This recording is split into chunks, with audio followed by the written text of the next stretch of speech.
What's going on, guys? Welcome to Rants Red Talk, where we discuss all the topics you send through to me on Twitter. Sponsored by the One Football app for all your up-to-date footballing news.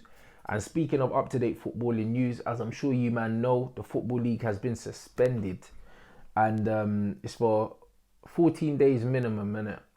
It says till the 3rd of April. The coronavirus outbreak thing. I was on BBC Radio One, well, Radio 5 Live yesterday. Would be 2 days by the time this comes out because I'm scheduling this for Saturday morning. Spoke to a few experts and they said that 14 days is usually the time which you find out if you've been contaminated as a result of being around it, even if you haven't shown symptoms, because usually it takes up to 7 days plus for symptoms to show in certain people. So because of that, I think that that's why they've left it off, because they're trying to give people that have been infected by it time to recover, and also people that haven't shown signs time to self-isolate and kind of make sure that it's not in their system. So I think it will be 14 to 21 days. There'll be no football, then it'll be back on. But in the meantime, there'll be plenty of content for you. Me, Mark and Flex are having a meeting on Tuesday. Excuse me. Loads of new content coming between us as well. So you're going to see shows with me and Mark you lot been screaming for. Shows with me, Flex and Mark together. Shows with Flex and Mark. Like, we're mixing it up. So in the meantime, you're still going to get loads of shows, loads of content, loads of new stuff. United Stand FC, my boys have still been training. We've got a video coming out next week. Mark is doing a voiceover at the moment. And speaking of the boys as well, I've enjoyed coaching them. We're doing very well in the league. And I've secured a professional football stadium as well to host a charity game against AFTV in the summer, which I want you guys to come down and obviously support us. We will be selling tickets, and AFTV will be selling tickets. It's a 10,000 seater stadium. Even if we half packed it, it would be amazing. And we're going to raise a lot of money for charity. We'll get to meet you guys. So you come down, you get to meet me, Mark, Flex, Robbie, Scully, Troops. All them man will be down. Do you know what I'm saying? So it's going to be a big event, raise a lot of money for charity, have a good game of football, and obviously United always beat Arsenal, so we're looking to take the scalp as well. So it'll be amazing to have you guys down there. Well, I will let you know what football stadium it is once we announce the game officially and start selling tickets. But it's happening in the summer and it's going to be amazing, man. I've enjoyed training the guys, managing the guys, and it's gone really well. So yeah, you get to see Rantano on the sideline. Do you know what I mean? Doing my little Pochettino thing. So without further ado, let's get into your questions, guys. And the first one is from @United_season10. And it's a question I like a lot. Do you think Bruno could play as a supporting striker and Pogba as an attacking midfielder in the 3-4-1-2 with Fred and Matic holding? Yes, I do. And the reason why I like this question is, it shows that you kind of see football in the same way that I see it, because I'd never thought of that before. And then as soon as you mentioned it, I was like, bruv, that is something that I would expect myself to see, because Bruno Fernandes could play in a second striker, in an old school number 10 role, like a Dennis Bergkamp role, because he's got the touch, he's got the intelligence. But also, one thing he has that Firmino doesn't have in a withdrawn striker role is he doesn't have the greed in it. Like, Bruno's greedy blood. Like, Bruno wants to bang shots. So I think Bruno will score a lot of goals from that position. He'll also add defensively. Do you know what I mean? He could make up to be the fourth central midfielder or the fourth midfielder when we don't have the ball against better teams. But I think not only has he got the cuteness of touch, like the little ball around the corner he played for Ighalo against Lask, but I think that he's got the greed in it. He would bang goals in that position. I think that with the squad that we have, our squad's not deep enough really to be playing that week in, week out, because you don't want to really be playing Matic, Fred, Pogba and Bruno at the same time, because if one of them get injured, it's all like, do you know what I'm saying? I feel like we don't need to be playing all four of them. I'd like to see us go and get Jadon Sancho, play a 4-3-3 and just be positive. But that's That's a sick idea though, man. I'd love to see it at least once, man. Let me know what you think of that. I definitely think that Bruno could play that old school Eric Cantona, Dennis Bergkamp number 10. The old school number 10. Back in the day, the number 10s were strikers like the Del Pieros and all that. Now, the number 10s are your attacking midfielders. But I know exactly what you mean when you say SS, bruv. Also, you're showing your age, man. You're showing your age because I know you played Pro Evo, fam. Do you know what I'm saying? So you definitely gotta be like in your late 20s or in your 30s for sure. All right. Next one is at 93 underscore how. It says, with Ighalo in fine form and Greenwood developing nicely, do we need another striker in the summer? Would the money not be better invested in other positions? Absolutely, it would be better invested in other positions. You guys let me know what positions you think that are in urgent need of being filled. If you could only buy 2 players, tell me what positions you would fill in. Don't tell me what players that you would buy, because there's a question coming later where you can do that. But let me know what you think the 2 most urgent positions for us are. I don't think striker is one of them. I even said before Ighalo came in that striker's not urgent for us, because look at it, yeah? Ighalo ain't started that many games. Mason Greenwood hasn't started that many games. Greenwood easily could have started the games that Ighalo started, because they were all cup games and that. Some of which Greenwood didn't even start. Like even the last game, Greenwood didn't start. He probably should have started that. If you're trying to blood him into the team, I believe that that's against a team that he could have started against and bagged in it. So I think even if you didn't sign Ighalo, you swap Greenwood in for the games that Ighalo started, which isn't that many. And I think that Greenwood probably gets you as many goals anyway. It wouldn't be the same type of goals, but Greenwood would probably get you as many goals anyway. So I didn't think it was an urgent signing, but I do think that it was a good signing based on what he's delivered since he's come. So I do think for sure there are more important places to invest money in. Absolutely. I wouldn't buy another striker. At Colombian ... It says, what's Daniel James's ceiling in quality and role? Okay, for me, I've said it before. I think that Daniel James has all the attributes, yeah, and the profile to be a very, very good wing back. I do. The way Conte played Victor Moses as wing back, yeah, and he was obviously a right midfielder, and the way he adapted to that role, I think Daniel James can do a similar thing. He's not physically as strong as Victor Moses, but he's rapid, and he's got a decent cross on him. It's not amazing, yeah, like one-on-one, like he's not amazing at taking players on, but I just think that with, you know what I mean, a little 1-2 overlap, you know what I mean, he could do a thing, bruv. He could do a thing there. He's got pace, he's got tenacity, he's got work rate, he can get up and down, he's super nippy. I think that's his perfect position. I really do, just because of his height, everything like that. He's not physically imposing. I just think that he would make a very good wing back. I do. I think with the attributes he has, I don't think he has the intelligence to be a top right winger for Manchester United. It's the same with Valencia.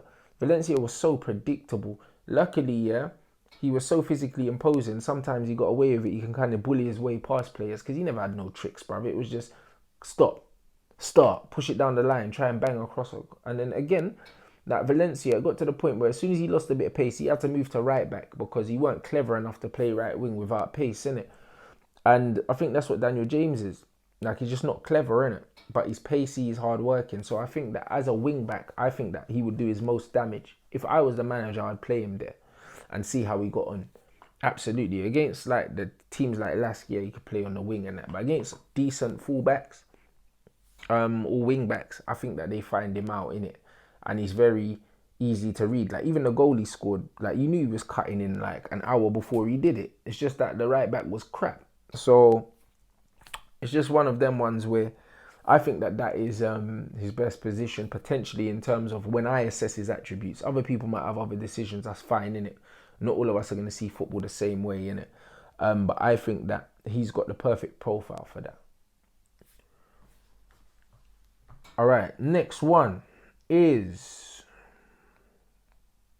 at United Dylan 1. if you could sign 3 players in the summer, who would they be? And big up for the Mason Greenwood AVI as well. Gunwood FC, fam. For me, if I only had to sign 3, I'd sign a right winger. That'd be Jadon Sancho. With Pogba staying, I believe he's staying. I bet flex £50 he was staying. And then obviously Ollie said he's staying. Obviously that doesn't mean anything. But I genuinely just believe in my hearts of hearts he was staying anyway. Because I don't believe anyone can afford him. I don't believe anyone's in desperate need of him as well. I don't think Juventus desperately need Pogba.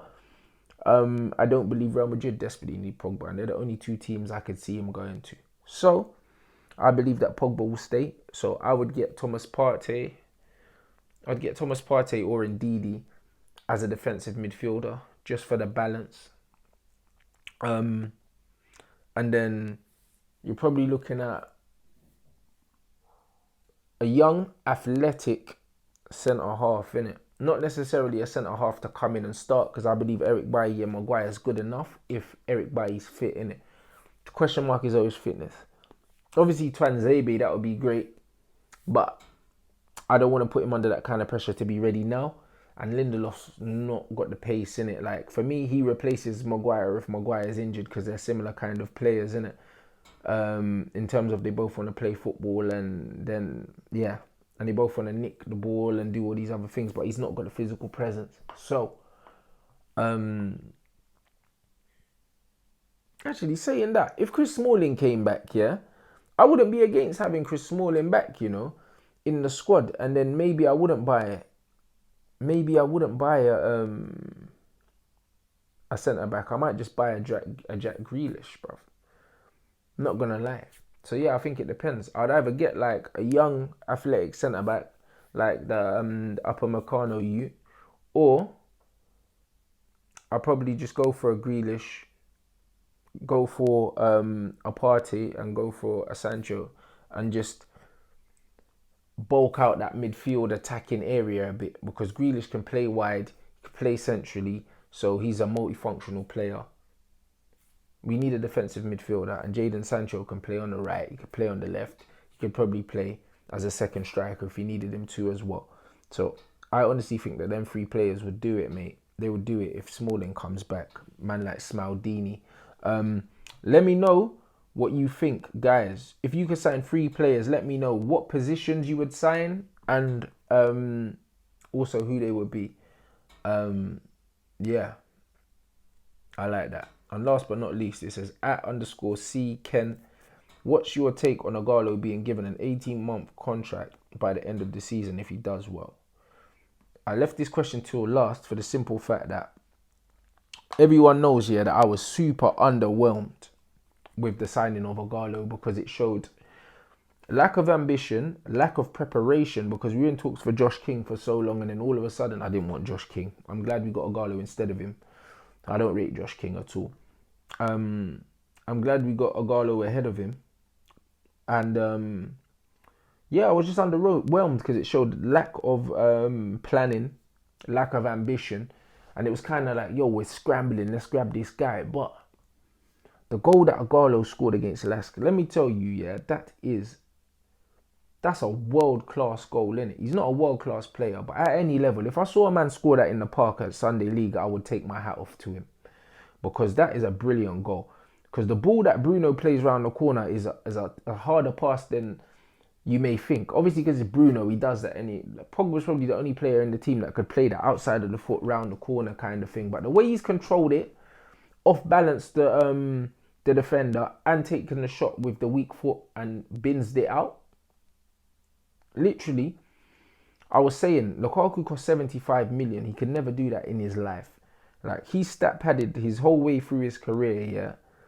Do you know what I'm saying? And 75 million should get me a striker that can score a goal like that. It should get me strikers that can create goals on their own. Because for me, if you rely solely on service to score goals and you ain't got nothing about you to create your own chances, you're not worth 75 million, innit? You're not, innit? That's my opinion. I believe that if you're a top striker, you should be able to make something out of nothing. That's what they pay you for.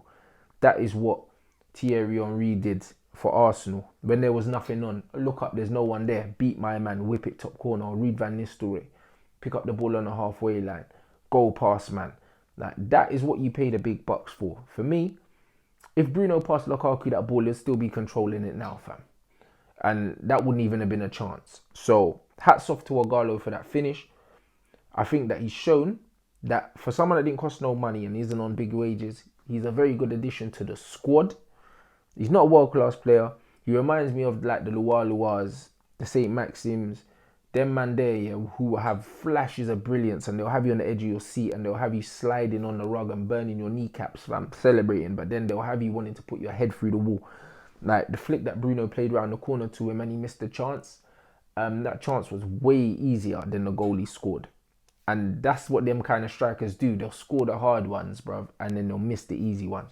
But for someone that's not going to cost a lot of money, he's at the right age, and he really wants to be at the club, I'd give him an 18-month contract, and I would focus elsewhere. Because Rashford, Martial, Greenwood, Ighalo, them 4 strikers, that's enough, man. That's more than enough to go into a Premier League season and not have to worry about attack. Ighalo offers something different. The way he holds the ball is very good. That's probably his best attribute, playing back to goal, controlling it, especially from long balls and bringing people in. And he does try and get a shot off, man. Like, he's got a striker's instinct. So I was very happy with him, very happy with his performance. And even though I was far from overwhelmed with the signing, he's proven that if you're a decent striker, when you're playing with better players and get better service, you should score more goals than he is. I was having this conversation. Darren Bent, yeah, we had him on the show. Over 100 goals in the Premier League. If that guy was playing in this era, he'd be worth 60 odd million easily, bruv. Easily. Because man like Lacazette and all these guys that man are talking about ain't scoring goals like Darren Bent. Guys like Calvert-Lewin are getting talked about for England. Danny Ings. What's his name for Chelsea? Flipping hell, bruv. Tammy Abraham, all these guys ain't got the same pedigree as Darren Bent. No way near, but he was in a different era where he was with better players. But Darren Bent would notch. If he was around better players and was getting the service that a lot of these men are getting, he'll be bagging, and he was bagging. Man bagging for Charlton and them things there. Like, he's different, bruv. Do you know what I'm saying? So, like, I'm very, it's very good to see someone like Ighalo that could come from playing in a team where he's not getting the same kind of service, not with the same quality, and he stepped up a level and he's shown that, you know what, I deserve to be here. Because there's a lot of players that are good in football and don't get the opportunity to play at the highest level because maybe their name's not sexy enough or the opportunity just doesn't come, but actually they have the attributes to play there. Do you know what I mean? So, yeah, big up Ighalo and big up you guys. Let me know what you think about an 18-month contract for man like Uncle Iggy, fam. Alright, that was your Rants Red Talk. Make sure you smash the like button. Look out for the new content as well on the United Stand and here. We're not stopping working. My desk comes from my PC tomorrow. Gonna be starting to stream games live soon. I've got my Twitch set up. Don't know how to use it, but I'm gonna work it out. Do you know what I mean? We got loads of stuff coming for you on our channel, on this channel. And yeah, any suggestions, I'm gonna be asking for suggestions for new content because now my studio's built. I can film anything I want. Do you know what I mean? I want to show you guys. Actually, fuck it. Let me show you. Move this light out of the way. Ugh. But I got my green screen painted here now. Painted on the wall. I've been painting for ages, blood. That's what man's been doing, innit? Whoa. So yeah, I've done loads of things. I've got loads of lights. I've got cameras. I've got 2 cameras. You can kind of see them hanging from up there. Well, I've got 3 cameras actually. I've got 3 cameras. I've got loads of lights. I've got podcasting equipment. New podcasts are coming. Everything's coming. Do you know what I'm saying? Like, the coronavirus is shutting down a lot of things, but it's not going to shut down this channel. It's not going to shut down the United Stand. And we're going to keep working, guys. So thanks for the support. And yo, man will catch you soon.